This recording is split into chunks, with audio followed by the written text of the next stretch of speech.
संसद के बजट सत्र की शुरुआत 22 जुलाई से हो रही है। इससे पहले आज सर्वदलीय बैठक बुलाई गई है जो सुबह 11 बजे पार्लियामेंट हाउस के मुख्य समिति कक्ष में होगी। लोकसभा में नेता प्रतिपक्ष राहुल गांधी भी बैठक में शामिल होंगे। ऐसा पहली बार होगा कि इस पोस्ट पर रहते हुए सर्वदलीय बैठक में वे शामिल होने वाले हैं। वहीं टीएमसी का कोई भी प्रतिनिधि इस बैठक में शामिल नहीं होगा क्योंकि टीएमसी पार्टी 21 जुलाई को शहीद दिवस के रूप में मनाती है। यह सत्र 12 अगस्त तक चलेगा जबकि बजट 23 जुलाई को पेश किया जाएगा। बता दें कि आम चुनाव के संपन्न होने और 18वीं लोकसभा के गठन के बाद ये पहला बजट सत्र है। लोकसभा चुनाव में भाजपा और उसके सहयोगी दल संसद में सत्ता हासिल करने में कामयाब रही है। इस मामले पर ज्यादा चर्चा करने के लिए, ज्यादा जानकारी के लिए हमारे साथ हरिभूमि और आईएनएच के प्रधान संपादक डॉक्टर हिमांशु द्विवेदी हमारे साथ जुड़ चुके हैं। सर, आपसे सबसे पहले हम यही जानना चाहेंगे, सर्वदलीय बैठक बुलाई गई है, पहली बार ऐसा हो रहा है कि नेता प्रतिपक्ष रहते हुए राहुल गांधी इस बैठक में शामिल होंगे। वहीं टीएमसी की अगर हम बात करते हैं तो टीएमसी ने इस बैठक में शामिल होने से मना कर दिया। हालांकि उन्होंने अपना कारण भी बताया है कि जिस तरीके से 21 जुलाई को हर साल वो शहीद दिवस मनाते हैं, उन कारणों से वो इस बैठक में शामिल नहीं होंगे। लेकिन सर्वदलीय पे अगर हम जाए और उसमें से एक दल का शामिल नहीं होना और राहुल गांधी का नेता प्रतिपक्ष के रूप में सबसे पहले शामिल होना, तो क्या कुछ मायने, क्या कुछ नया इस बार इस सर्वदलीय बैठक में देखने को मिल सकता है? इस सर्वदलीय बैठक से भी ज्यादा महत्वपूर्ण ये है कि क्या ये सबसे महत्वपूर्ण बात है। ये महत्वपूर्ण बात इसलिए है कि लंबे समय से संसद की कार्रवाई बहुत ज्यादा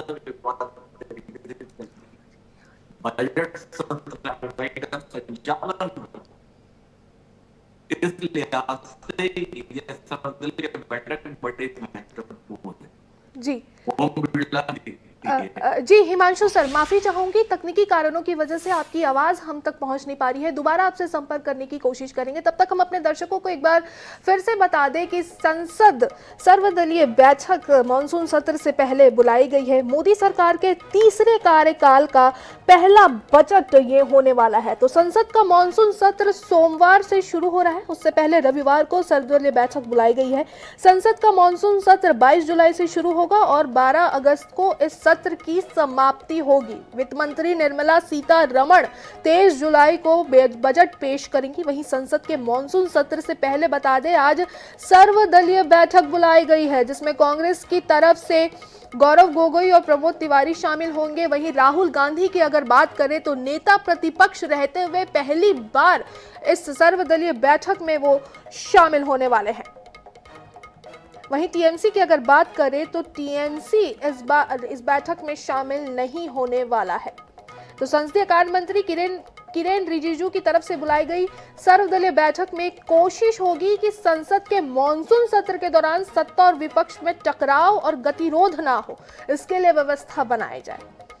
आपको यह भी बता दें कि सत्र से पहले आर्थिक सर्वेक्षण संसद में पेश किया जाएगा। वहीं वित्त मंत्री सीतारमण आम बजट से एक दिन पहले यानी कि सोमवार को आर्थिक सर्वे पेश करेंगी जिसमें रोजगार, जीडीपी की स्थिति समेत आर्थिक मोर्चे पर भविष्य की संभावनाओं और नीतिगत चुनौतियों का पूरा लेखा जोखा होने वाला है। तो लेकिन बैठक में इस बार टीएमसी शामिल नहीं होने वाली है। बजट से पहले सर्वदलीय बैठक बुलाई गई है। 23 जुलाई को बजट पेश होना है। नेता प्रतिपक्ष राहुल गांधी इस बार इस सर्वदलीय बैठक में नेता प्रतिपक्ष के रूप में शामिल होने वाले हैं।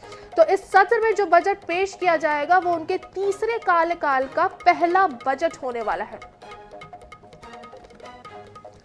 तो बिल्कुल हमारे साथ एक बार फिर से हरिभूमि और आईएनएच न्यूज के प्रधान संपादक doctor Himanshu Dwivedi ji phone line पर जुड़ चुके हैं। सर, तकनीकी कारणों की वजह से हम आपकी बात सुन नहीं पा रहे थे, अब आप अपनी बात जारी रख सकते हैं। देखिए, सबसे महत्वपूर्ण बात यह है कि संसद विवाद की जगह नहीं है, विमर्श की जगह है। और पिछले लंबे अरसे से संसद में केवल विवाद देखने में आता है, विमर्श नहीं। तो आज की जो सर्वदलीय बैठक है, इस पर सबसे महत्वपूर्ण बात यही रहनी है कि क्या विमर्श का माहौल तैयार करने में ये बैठक कामयाब रहेगी। क्या राहुल गांधी की मौजूदगी या आश्वस्त कर पाएगी कि संसद के सत्र में जनता से जुड़े हुए मुद्दों पर, देश से जुड़े हुए मुद्दों पर सांसद जिम्मेदारी के साथ एक विमर्श करेंगे। होता है कि कोई भी एक विषय उठा लिया जाता है, उस विषय पर हंगामा होता है, हंगामे की परिणति आखिर में या तो विपक्ष के नेताओं को बाहर कर देने के रूप में होती है या वॉकआउट के रूप में होती है, और सरकार अपने पसंदीदा बिल बिना चर्चा के पारित कराती जाती है। पिछले लंबे अरसे से ये हो रहा है। संसदीय लोकतंत्र में संसद का निर्माण कानूनों के निर्माण के लिए नहीं हुआ था, कानूनों के संदर्भ में पर्याप्त विमर्श और उसके आधार पर देश हित में अच्छे कानूनों का निर्माण हो, यह अभिलाषा रही थी। तो सबसे महत्वपूर्ण बात यही है कि आज की सर्वदलीय बैठक क्या उस दृष्टि से माहौल बना पाने में कामयाब रहेगी? क्या पिछले सत्र से कोई सबक विपक्षी नेता लेंगे कि जब वो विवाद करते हैं तो विवाद का अंतिम परिणाम आखिर में सरकार के पक्ष में ही जाता है, क्योंकि बहुमत तो सरकार का है। तो ये बात महत्वपूर्ण है। दूसरा, ये संसद का सत्र अपने आप में महत्वपूर्ण है, केवल सर्वदलीय बैठक महत्वपूर्ण नहीं है। संसद का सत्र महत्वपूर्ण इसलिए क्योंकि ये बजट सत्र है। नरेंद्र मोदी की सरकार ने लोकसभा चुनाव के मद्देनजर अप्रैल से लेकर जुलाई तक के समय में पूरा बजट नहीं दिया था। वो पूरा बजट बचे हुए वित्तीय वर्ष के संदर्भ में अप्रस्तुत किया जाना है निर्मला सीतारमण जी के द्वारा। तो उस पर लोगों की निगाह है। एक बहुमत की सरकार किस तरीके से आने वाले समय में देश के लोगों के लिए क्या कुछ करेगी, इस पर निगाह रहेगी। तो दृष्टि से यह सत्र बहुत महत्वपूर्ण है।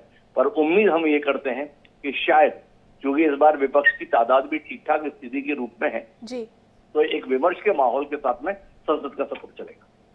बिल्कुल सर, जैसा कि आपने बताया कि ये सर्वदलीय बैठक जो बुलाई जा रही है वो इसलिए बुलाई जा रही है कि सदन में जो है वो किस तरीके से माहौल जो है एक तरीके से शांति बना के रखा जाए और दोनों सत्ता और विपक्ष दोनों की आपसी सहमति से कोई भी बजट अगर पारित होता है या उस पर चर्चा विमर्श करके किया जाए। लेकिन अगर हम सर विपक्ष की बात करते हैं तो उनके पास इस बार सबसे बड़ा मुद्दा है नीट एग्जाम को लेकर, इसके साथ साथ महंगाई है, और तीसरा जो हमें सुनाई में आ रहा है इस दौरान कि जिस तरीके से पिछले दिनों में देश में अलग अलग जगहों से रेल घटनाएं, रेल हादसे देखने को मिले हैं।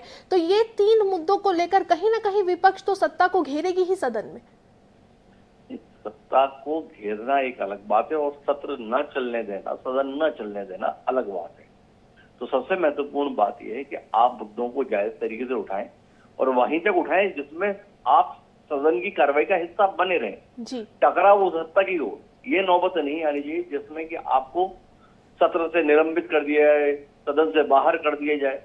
तो उस स्थिति से बचने की कोशिश विपक्ष को करनी चाहिए। विपक्ष जब एक सीमा से ज्यादा हंगामा करता है तो उस अवस्था में सभापति महोदय के द्वारा दो में से एक कदम उठा लिया जाता है, या तो वो निलंबन के कार्रवाई कर देते हैं या फिर विपक्ष स्वयं बाइकआउट कर देता है। तो इसके स्थान पर क्या इन मुद्दों पर बातचीत होगी, ये महत्वपूर्ण है। बाकी मुद्दे बहुतेरे हैं, मणिपुर के संदर्भ में भी विषय है, नीट एग्जाम को लेकर विषय है, इसके अलावा महंगाई को लेकर विषय है, बारिश के दौरान जिस प्रकार की तबाही हो रही है इसको लेकर विषय है, कुछ जगहों पर जिस प्रकार से पुल गिर रहे हैं इसको लेकर विषय है। तो विषयों की कमी नहीं है। एक इतना बड़ा देश, 140 करोड़ की आबादी, तो चाहे पक्ष की बात करें चाहे विपक्ष की बात करें, सबके पास में बातचीत करने के लिए मुद्दे हैं। पर क्या उन मुद्दों पर बात करना चाहते हैं या केवल हंगामा करना चाहते हैं? तो पिछले कुछ समय से अनुभव आया है कि हंगामा किसी को भी बहुत ज्यादा भाता नहीं है। विपक्ष उससे किसी अपने उद्देश्य की पूर्ति कर रहा है ऐसा लगता नहीं है, बल्कि कई बार इससे सत्ता पक्ष को सहूलियत ही हो जाती है। अब जैसे 3 कानूनों के संदर्भ में सीआरपीसी और इसके संदर्भ में बदलाव हुआ, इस पर एक पर्याप्त विमर्श की जरूरत थी, पर सदन में विमर्श नहीं हुआ और वो कानून लागू हो गए। तो नुकसान किसका हुआ? देश का हुआ, विपक्ष का हुआ। तो शायद इस बार उम्मीद करते हैं कि विमर्श के साथ में विधेयकों पर चर्चा हो, इस प्रकार का वातावरण बनेगा। हम एक जिम्मेदार नागरिक होने के नाते अपने जनप्रतिनिधियों से ये उम्मीद भी करते हैं। जी बिल्कुल सर, एक जिम्मेदार नागरिक होने के नाते हम अपनी जनप्रतिनिधियों से यही उम्मीद करते हैं कि जो विधेयक है उस पर विमर्श किया जाए और देश के पक्ष में, जनता के पक्ष में जो भी सारी चीज़ें हैं वो लागू की जाए, उस पर चर्चा की जाए। तमाम जानकारी के लिए सर आपका बहुत बहुत शुक्रिया।